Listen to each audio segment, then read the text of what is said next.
Good afternoon, everyone. So we will have this launch of the toolbox and the interagency mechanisms. We have a session that is going to highlight on what cooperation can achieve. We'll start with a drought initiative that is led by the UNCCD, but many cooperation organizations, partners who are also, we owe them a debt of gratitude to work with us a lot on these issues. So the title of my presentation for now is the UNCCD Drought Initiative, Drought Plans and Beyond. So we are going to discuss also the toolbox. Okay, I just want to highlight first UNCCD strategic framework objectives that have been already adopted at the COP13. As you could already see, the strategic objective 3 is on drought. It's the only UNCCD strategic objective that was newly introduced during the COP13, and that is already to mitigate, adapt to, and also manage drought impacts in the ecosystems. So we are just trying to work on that. And one of the main achievements of the UNCCD COP13 was also the drought initiative. So what is our approach in terms of drought preparedness? I think we have already been talking a lot about it. The business as usual approach is the red things that you see in the cycle. That is a business as usual approach where we say that we act when drought strikes. We try to recover from the drought. We try to do some relief and emergency activities. And that's where the business or the work ends. That is the business as usual approach where you do something on drought during drought. Now the cycle, to make the cycle complete, the green one is the one that we are trying to add, which means to work on drought when there is no drought, to work on drought issues in non-drought times. These are the 3 key pillars that we have been consistently communicating: early warning, vulnerability assessment, and drought risk mitigation measures. So this is the kind of the business or the kind of approach that has been guiding the UNCCD action area on drought and water scarcity. So the drought initiative, as I said, it was adopted at the COP13, decision 29, COP13. It says, we request the Secretariat and appropriate UNCCD institutions and bodies, including the science policy interface, within their respective mandates in order to implement drought initiatives. The actions are, one is to help countries to develop a national drought plan. You have seen the previous session, about 70 countries are now working on their national drought plans. And we try to bring also some of the success stories, some of those who are working on this, trying to see what the experience is, what are the challenges, and where are we in terms of the national drought plans. So this is one. The other thing is the regional efforts in terms of exchanging experiences within regions, within countries. So we are trying also to do some sort of regional initiatives in order to enhance knowledge sharing among countries within a region. And the third one is the toolbox that is going to be launched today. So yeah, these are the key activities, as I said, to develop a drought toolbox and to develop a national drought plan.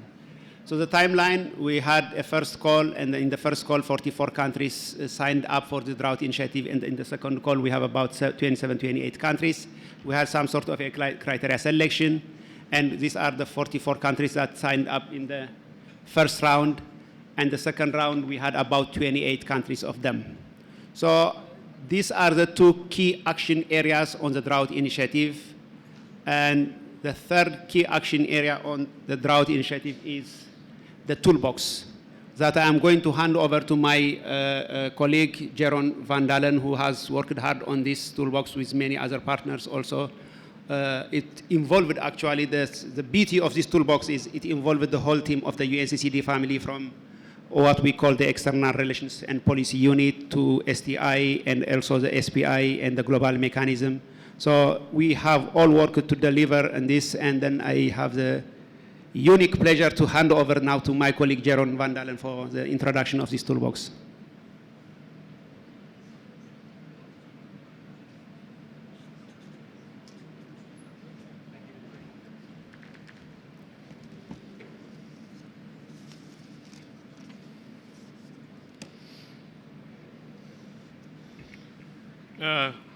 So thank you, Daniel. Thank you, ladies and gentlemen. I wanted to show a little bit of the Drought Toolbox that have been developed over the last 9 months. Drought Toolbox that has been developed in support of the Drought Initiative in close collaboration with a number of partners.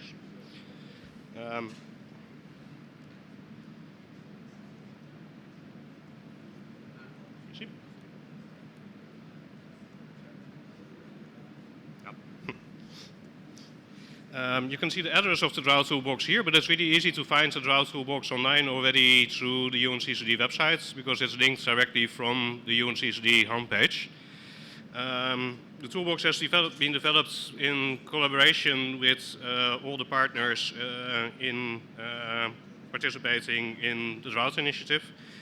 And it's a toolbox, as the name says, which means that it offers a selection of tools that for large parts already were available with the different partners that we brought together in this box.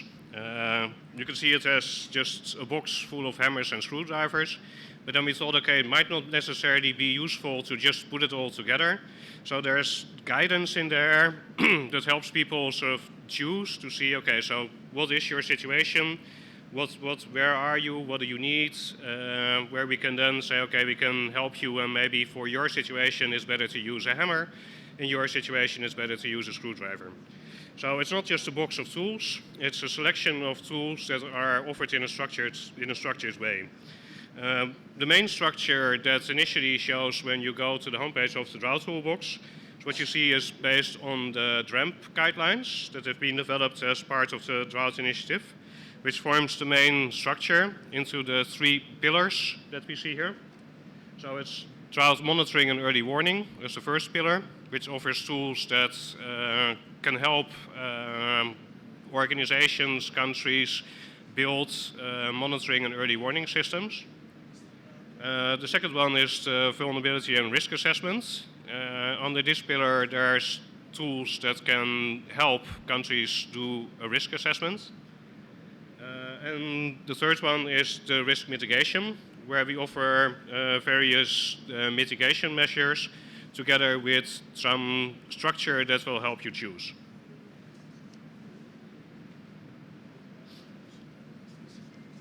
So the Drought Toolbox has been developed by the UNCCD, but in collaboration with the partners, but it has been developed as an integral part of the UNCCD Knowledge Hub. Which means that we could actually reuse a lot of the information that was already in there. So a lot of the tools in the different pillars are also coming from the UNCCD Knowledge Hub that also relates to the already existing base of knowledge that's represented there. When you look at the UNCCD Knowledge Hub, it's focused on a structure related to the scientific conceptual framework for LDM. But it also focuses on capacity building, best practices in sustainable land management, information from the library, latest publications, etc. And of course it contains all the country information for UNCCD country parties. But what's the nice thing about being able to integrate the Drought Toolbox in the UNCCD Knowledge Hub is that it's also easy to make sure that it stays up to date and relevant. So for example, one of the latest additions to the UNCCD Knowledge Hub is the outcome of one of the SPI reports, which was published a few weeks ago online. This has immediately been integrated into the Drought Toolbox. For example, the concept of drought smart land management, which came out of the Objective 2 for the Science Policy Interface research. That already contains a lot of useful tools that can immediately be accessed here as well. And also over the next couple of years, of course, we'll be continuing to further develop the UNCCD Knowledge Hub together with the Science Policy Interface to try to address the knowledge gaps that have been identified by parties to the UNCCD.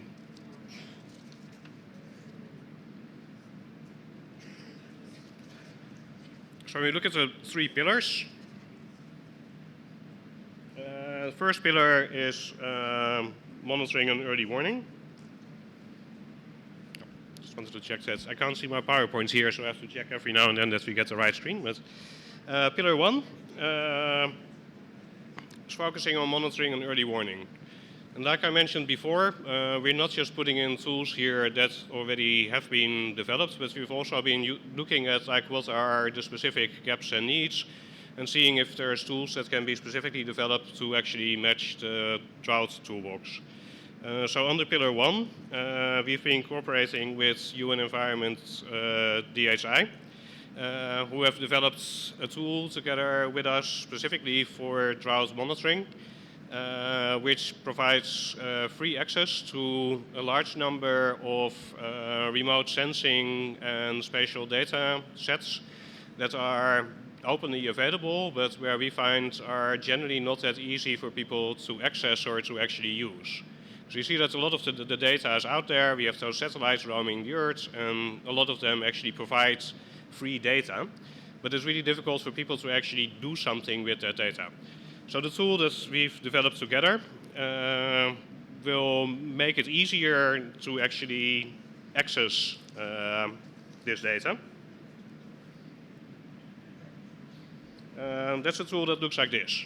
And when I say easy access, to be honest, when I was trying it, and I'm not a spatial data specialist, I don't necessarily find it super easy, because it always requires knowledge to actually get to it and get to start using it. But in the end, I mean, this is a tool that with a little bit of study, people can relatively easily use in order to assess data sets that are relevant if you want to start with drought monitoring. So you can look at soil moisture, you can look at rainfall, historical rainfall, you can zoom in on specific areas. So if you're looking at a specific area and see, so what's the drought risk here and how can we see how is this developing, you can actually get the historical data over the last 10 or 15 years, depending on which database you're actually accessing. That is all there. And for most of the databases, that data is updated on a daily basis. We realize, of course, that we won't necessarily call this an early warning system, because developing an early warning system always requires a lot of knowledge on the ground to know what the precise local situation is. But we still feel that by providing this, it would help people to sort of develop their own capacity in working with that type of data, trying to figure out what it is that you actually need, because it is really easy to work with. Everybody can create an account. It's available for free. So you can immediately start playing around with the data and see how this would actually apply to your own local situation. So it's not necessarily an early warning system. It's a monitoring tool, definitely. But I would also more see it as sort of like a Lego starter set that has a large number of databases, and you can start using those building blocks, putting them together, playing around with it a little bit, and then see what applies to your situation, what would actually be useful, and then maybe determine that there's additional information and additional data sets, or maybe even monitoring on the ground that's specifically needed. But by starting with this, we think people can easily develop their capacity to actually get to the point where they know much more specific what their needs are. A very useful function in the tool that we've developed here is also the report generator. So when we take all those global data sets that get updated on a daily basis, you can choose to generate your own report. You can edit and change the way that report gets generated, and then every week, if you choose so, you will get an email with an updated report, which has the standard text in there that you put there, but with the latest data from the day that the report is being generated. So if you look at rainfall, you can include the latest rainfall data in your report. You can include the latest soil moisture in your report.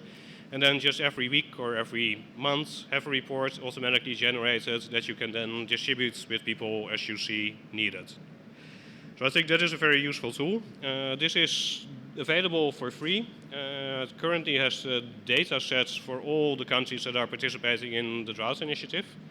But this is the only part of the Drought Toolbox for which you will need to create a user account. Because once you log in, your reports will be there, all the selections that you're playing with. Again, it's like the Lego starter set where you start building, and because you can log in with your account, the building that you've been working on will still be there the next time you go. So you can create an account for free. It takes about 1 working day for that to be approved, and then you will have access to the country of your choice.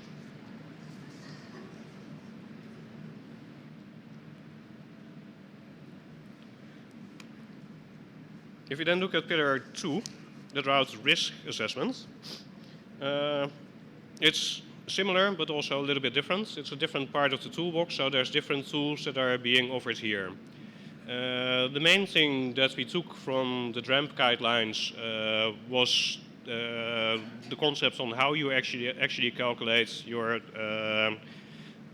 drought risk, but also with a very specific focus on the vulnerability. So that information is in there, but then all the tools that are related to that are presented in this part of the toolbox.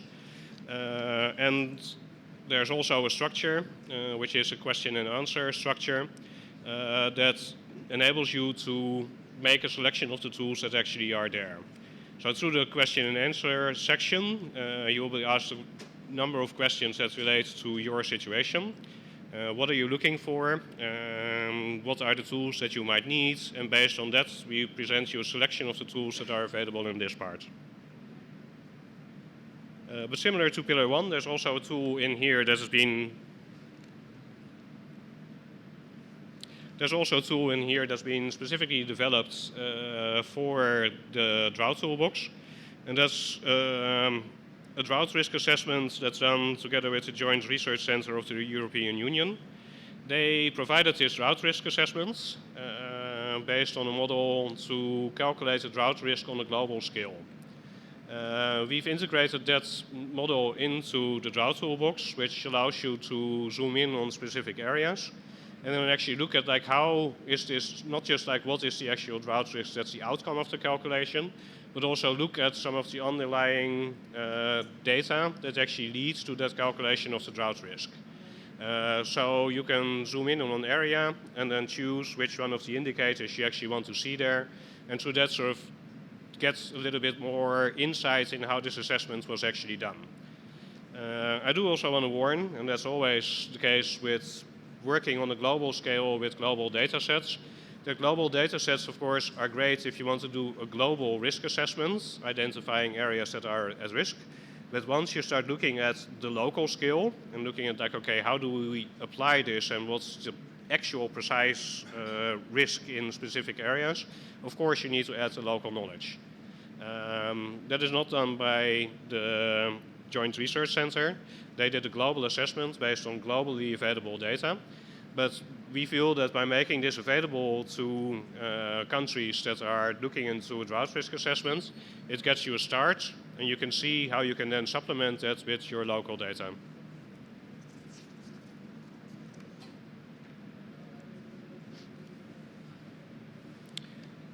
Pillar 3, drought risk mitigation. Let's make it a little bigger. For Pillar 3, we've also worked together with all of the partners. In every of the 3 parts of the Drought Toolbox, you will find tools that are supplied by all of the partners. WMO maybe a little bit more in Pillar 1, FAO maybe a little bit more in Pillar 3. But we have been working on this Drought Toolbox together, and we've been filling this Drought Toolbox together in all the 3 pillars. But when we look at the 3rd pillar, there's also a very specific contribution from the UNCCD there, and that's where we're looking at sustainable land management. So when we look at drought risk mitigation measures, of course from the UNCCD perspective, sustainable land management plays a very important role there.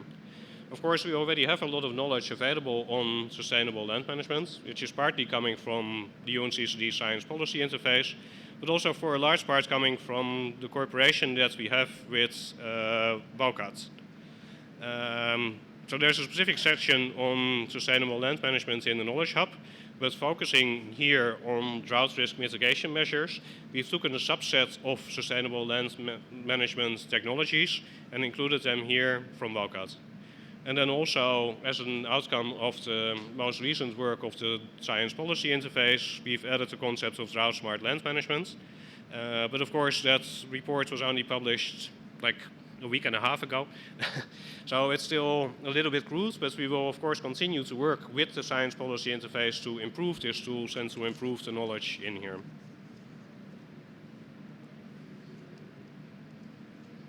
As I mentioned in the previous pillars as well, is that we have this question and answer based filtering search idea built into the Drowse Toolbox. So that's an example that I wanted to show here. This is under the drought risk mitigation measures. And you can see that there is a number of relatively simple questions that we actually ask the user that actually help us then make a selection of the different tools. Coming back to the toolbox concept, we ask you a few questions and based on that say, well, maybe in this situation it's better to use these tools, in that situation it's better to check out those tools. We're not doing any really hard recommendations because it always depends on the local situation, of course, but just based on some simple questions you could say, well, maybe you should try a hammer and not a screwdriver. So we select the number of tools there and offer you a subset that we then ask the user to further explore. So an example of that here is what type of solution would you be interested in or looking for? Would it be policy tools or on-the-ground tools? That already helps a lot because if we do that, this big toolbox suddenly becomes half the size if we say we're focusing only on policy tools. So by asking questions like that, we hope to guide the user a little bit better and be able to assist the user in making an easier choice of which tools to explore and which tools to look into.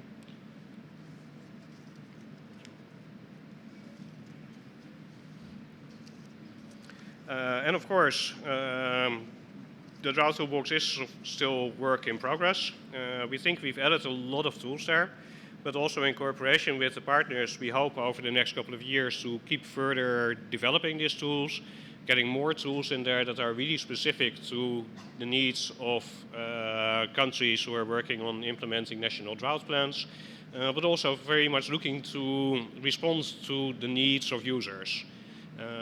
I think that together with all the partners, we have everything, all the knowledge that's available that we should be able to assist countries there. So we are planning on further developing this to make this better. In order to do that, there's also a section where people can send us questions if you feel that there's something missing. If you have, after going through all the different tools that we offer, you really don't find anything that really fits your needs specifically, you can send that need to us. Or the other way around, if you say we've been working in this country and we have developed such a brilliant tool here to do monitoring, we don't see this reflected here.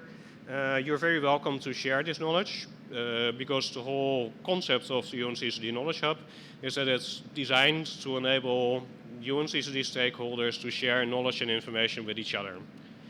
So I very much invite you to explore the Drought Toolbox, see what's there, see if it fits your needs, and don't hesitate to contact us if you still have any questions or additional needs. Thank you very much. You can have a seat to take questions maybe. Sure. Okay, I will allow 2 to 3 questions. We will not be able to demonstrate it because I don't think we have this technical facilities to do that, but at least we will take some feedback. And as Jeroen has already said, this is a toolbox that is owned by you stakeholders because we are just trying to take in some of the inputs also from stakeholders, and we will keep doing some sort of a capacity building workshops also in the next 2 years probably to make sure that this is first developed as a tool that has also comments and inputs from all the stakeholders, and at the same time also in terms of the substance. So please, a few questions I would like to take. Please, go ahead. Can you please get us 2 questions, and then we'll have a very brief session on interagency mechanisms because the UNCCD Drought Initiative is only one example of the interagency mechanisms that we are working on in terms of deliverables. So please, excuse me, there is one hand here that's expecting a speaker. Another question? Somebody else? Okay. Please briefly introduce yourself. I'm Nivedita. I am a journalist. My question is, one of your presentations spoke about regional cooperations. So is UNCCD going to bring together the neighbors, or it would be on the neighbors to come together and use the toolbox? For instance, if we have South Asia facing drought, the countries in South Asia. So is it for the countries themselves to come together, or you will be negotiating that regional cooperation thing? Okay, I will go for a second question. Any other question or comment? Looks like it was very clear. Okay, last.